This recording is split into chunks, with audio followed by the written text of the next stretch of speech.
Materi pertama yaitu pengertian metode pembelajaran bahasa Indonesia.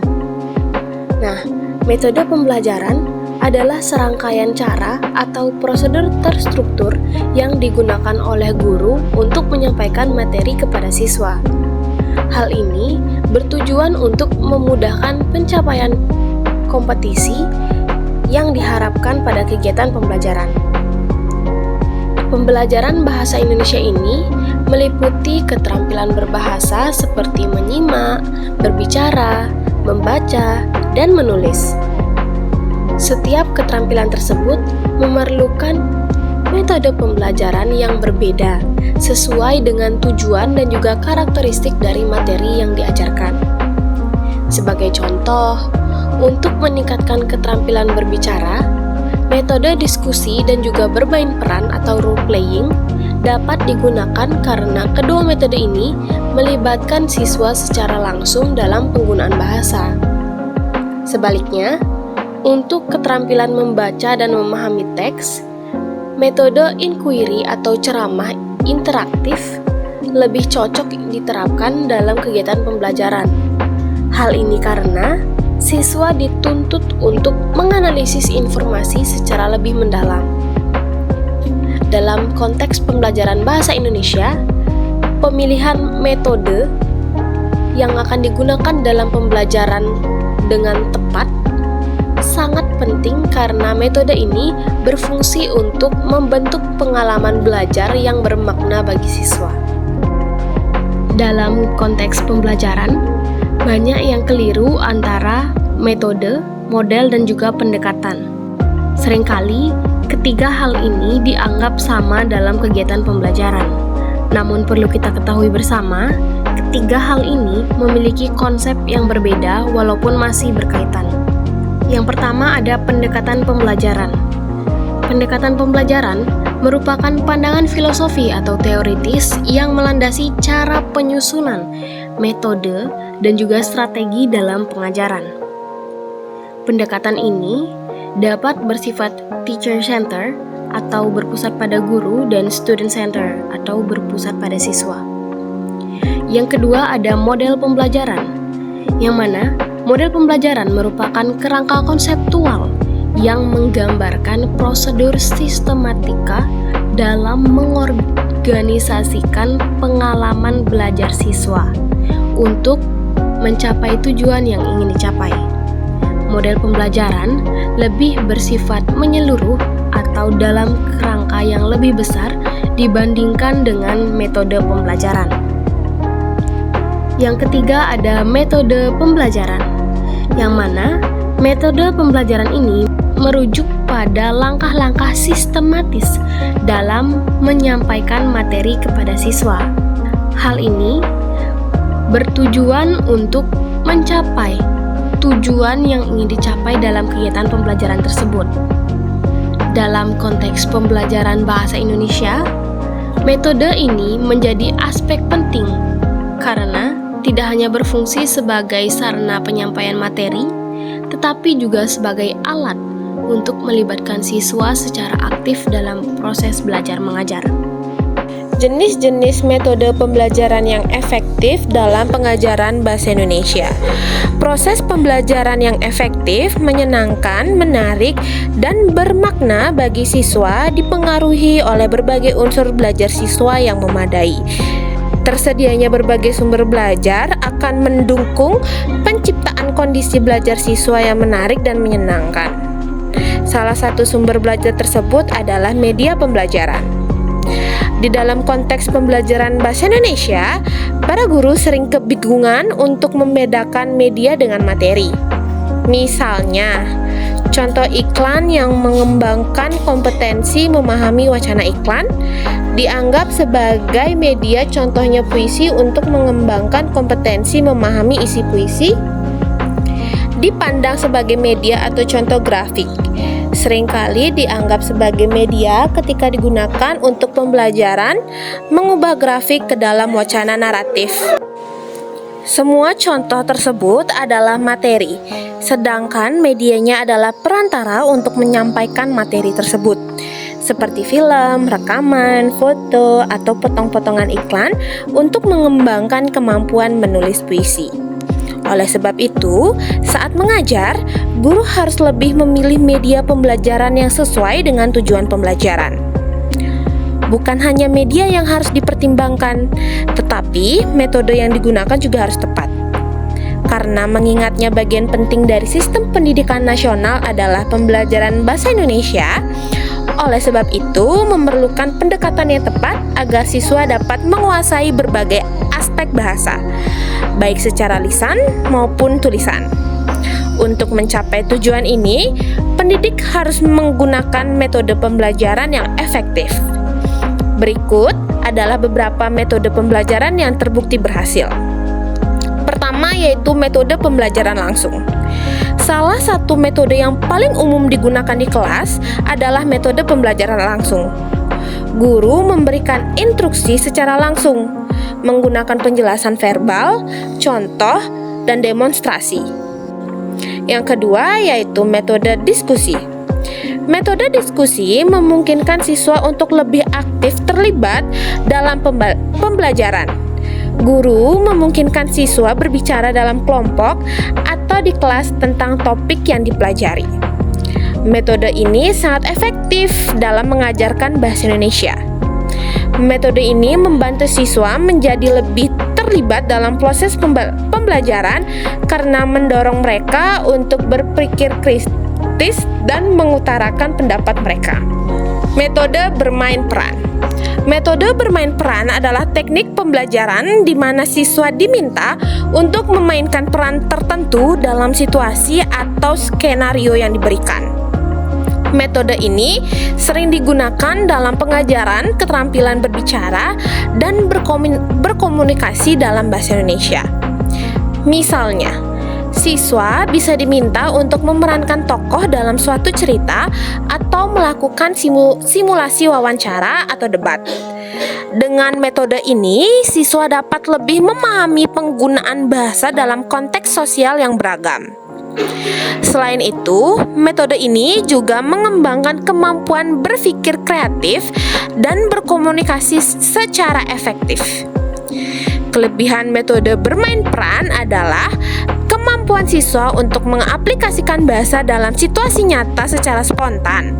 Namun, metode ini memungkinkan kurang efektif untuk siswa yang pemalu atau tidak terbiasa berbicara di depan umum. Yang keempat, ada metode project. Metode pembelajaran berbasis proyek memberikan kesempatan bagi siswa untuk belajar melalui penyelesaian tugas-tugas atau proyek tertentu. Dalam pengajaran bahasa Indonesia, metode ini dapat diterapkan dalam kegiatan menulis karya tulis, membuat majalah dinding, atau menyusun analogi puisi. Metode ini sangat efektif dalam mengembangkan keterampilan menulis dan berpikir kritis karena mereka harus melalui berbagai tahap melalui dari perencanaan, penelitian, penulisan, hingga presentasi hasil proyek mereka. Yang kelima, ada metode pembelajaran kooperatif. Metode pembelajaran kooperatif adalah cara di mana siswa bekerja sama dalam kelompok kecil untuk mencapai tujuan pembelajaran bersama. Setiap siswa dalam kelompok memiliki peran dan tugas yang berbeda yang membantu satu sama lain memahami apa yang mereka pelajari. Metode ini sangat bermanfaat dalam pengajaran bahasa Indonesia karena sangat bermanfaat untuk kegiatan seperti membaca bersama, menulis secara kelompok, atau memberikan presentasi dalam bahasa formal. Kemampuan sosial dapat ditingkatkan dengan metode ini, serta rasa tanggung jawab mereka terhadap pembelajaran mereka sendiri dan teman-teman mereka. Meningkatkan rasa kerjasama tim dan semangat kelompok adalah salah satu keuntungan utama dari metode pembelajaran kooperatif. Selanjutnya yaitu penerapan metode pembelajaran bahasa Indonesia di kelas tinggi dan kelas rendah. Pembelajaran bahasa Indonesia di kelas tinggi dan kelas rendah memiliki beberapa perbedaan dalam penerapan metode pembelajaran. Di kelas tinggi, metode pembelajaran bahasa Indonesia lebih fokus pada pengembangan kemampuan berbicara, menulis, dan membaca yang lebih kompleks. Sementara itu, di kelas rendah, metode pembelajaran bahasa Indonesia lebih fokus pada pengembangan kemampuan dasar berbahasa seperti membaca, menulis, dan berbicara. Metode pembelajaran bahasa Indonesia di kelas tinggi. Di kelas tinggi, metode pembelajaran bahasa Indonesia dapat diterapkan dengan beberapa cara. Yang pertama yaitu diskusi kelompok. Diskusi kelompok dapat mendorong siswa mendiskusikan topik tertentu dalam kelompok kecil, melatih berbicara, mendengarkan, dan berpikir kritis. Yang kedua yaitu proyek penulisan. Menyediakan tugas menulis seperti menulis cerita pendek dan artikel. Metode ini dapat membantu siswa mengembangkan keterampilan menulis dan kreatif mereka. Yang ketiga yaitu analisis teks. Mengajari siswa cara menganalisis teks sastra dan non-sastra, memahami makna dan struktur, serta melatih keterampilan membaca kritis. Yang keempat yaitu pemanfaatan teknologi.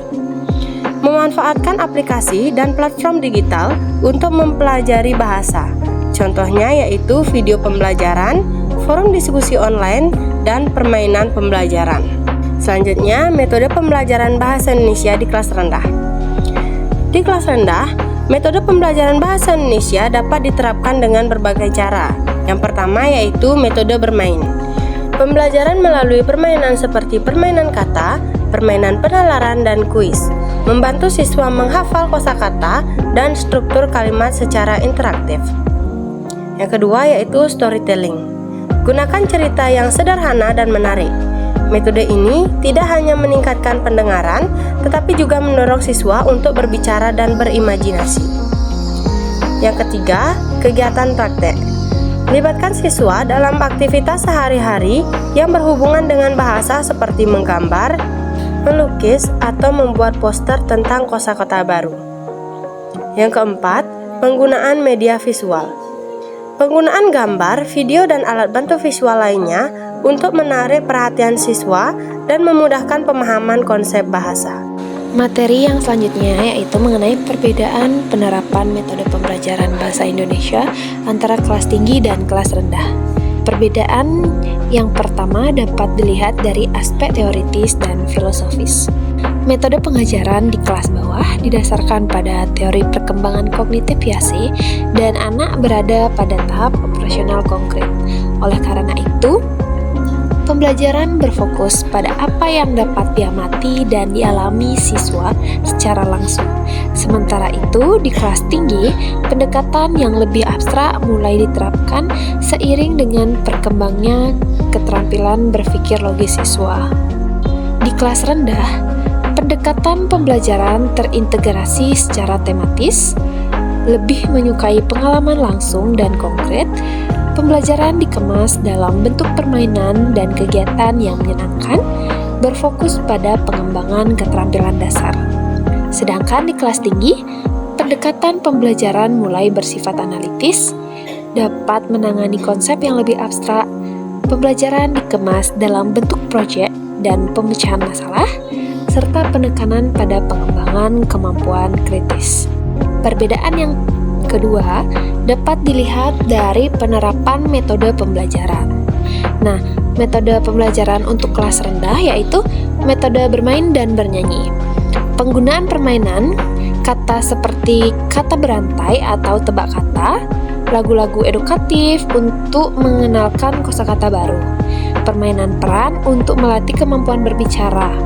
Nah, contoh dari pengimplementasian metode bermain dan bernyanyi yaitu guru menggunakan lagu Satu-Satu Aku Sayang Ibu untuk mengajarkan angka dan kosakata keluarga.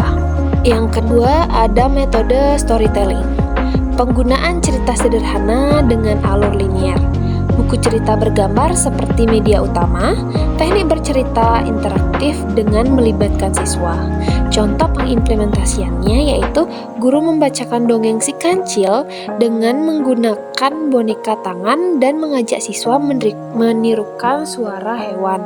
Sedangkan metode pembelajaran di kelas tinggi yaitu yang pertama ada metode diskusi dan presentasi.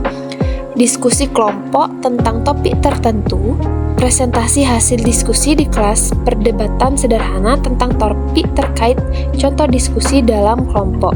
Kemudian, metode pembelajaran selanjutnya di kelas tinggi yaitu metode analisis teks, mengidentifikasi gagasan pokok paragraf. Menemukan informasi tersirat dalam bahan bacaan. Misalnya menganalisis tokoh-tokoh dalam cerita. Contohnya seperti siswa membaca cerpen dan menganalisis tokoh-tokoh utama serta mencari pesan moral dari cerita tersebut. Kemudian yang ketiga ada perbedaan penggunaan media pembelajaran. Perbedaan penggunaan media pembelajaran di kelas rendah yaitu media visual. Di kelas rendah menggunakan media visual dominan kartu berwarna, poster, dan bagan buku bergambar, serta seperti media manipulatif seperti blok huruf, teka-teki kata, atau boneka tangan. Sedangkan di kelas tinggi menggunakan video pembelajaran, aplikasi edukasi, presentasi multimedia, media cetak koran. Kemudian perbedaan selanjutnya yaitu perbedaan sistem penilaian. Nah, penilaian di kelas rendah berbasis observasi pemahaman pembaca, penilaian menulis, surat penilaian berbasis permainan, tes interaktif permainan. Kemudian sedangkan di kelas tinggi berupa proyek penilaian berbasis pembuatan portofolio, presentasi singkat, hasil penelitian, penilaian formal, ujian tulis, atau tes latihan.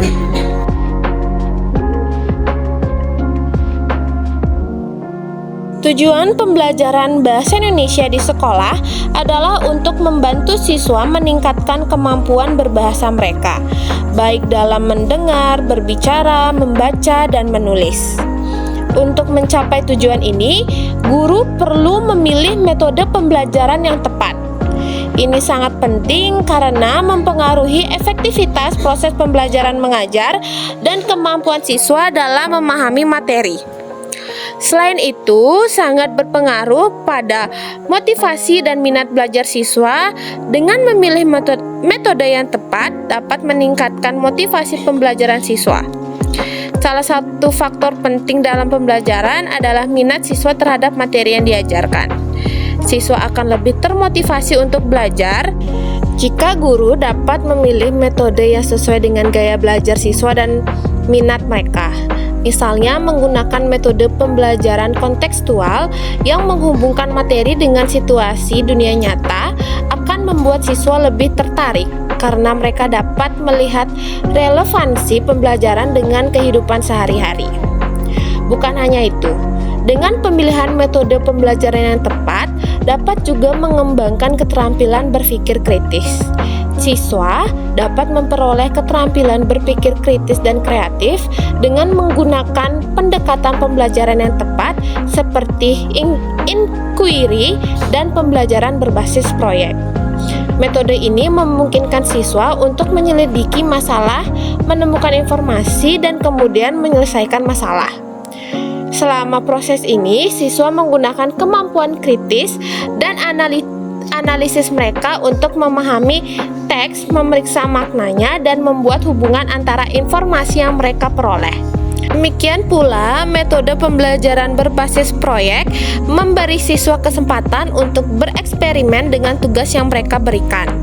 Metode ini dapat digunakan dalam pengajaran bahasa Indonesia untuk menulis puisi, menyusun laporan, atau menulis karya tulis.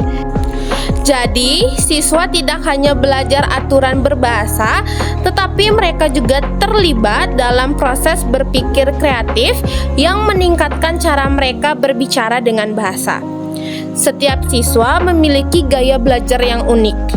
Ada yang lebih suka belajar dalam kelompok, ada yang lebih suka memahami melalui penjelasan verbal, ada yang lebih suka belajar sendiri. Akibatnya, menggunakan metode yang sesuai dengan gaya belajar siswa akan membantu mereka memahami materi dengan lebih mudah. Misalnya, metode pembelajaran langsung atau interaksi langsung sangat efektif dalam mengajar konsep-konsep tata bahasa dan kosakata. Sebaliknya, metode diskusi lebih baik untuk mengajar kemampuan berbicara dan berargumen. Metode yang tepat juga memungkinkan siswa berpartisipasi lebih aktif dalam proses pembelajaran. Metode pembelajaran kooperatif misalnya memungkinkan siswa dengan secara kolaboratif berbagai ide dan saling membantu dalam memahami pelajaran. Dengan demikian, siswa memiliki kesempatan untuk memahami dan menerima bahan dengan lebih baik. Seperti yang kita ketahui, bahwasannya pembelajaran bahasa Indonesia membantu menjadi lebih baik dalam berkomunikasi. Selain menguasai kosakata dan tata bahasa, siswa dapat belajar berbicara dan berinteraksi dengan teman-teman mereka melalui diskusi, bermain peran, dan pembelajaran kooperatif. Misalnya, diskusi mendorong siswa untuk berbicara lisan, mendengarkan orang lain, dan memberikan tanggapan yang relevan. Jadi, kesimpulannya, penggunaan metode pembelajaran yang tepat dalam pengajaran bahasa Indonesia memberikan banyak manfaat, mulai dari meningkatkan motivasi belajar, mengembangkan keterampilan berpikir kritis, hingga meningkatkan kemampuan komunikasi dan kemandirian siswa. Setiap metode pembelajaran memiliki kelebihan yang dapat disesuaikan dengan kebutuhan siswa dan tujuan pembelajaran. Dengan memilih metode yang tepat, guru dapat menciptakan proses pembelajaran yang lebih efektif dan menarik, sehingga siswa dapat menguasai bahasa Indonesia dengan lebih baik dan siap mengaplikasikannya dalam kehidupan sehari-hari.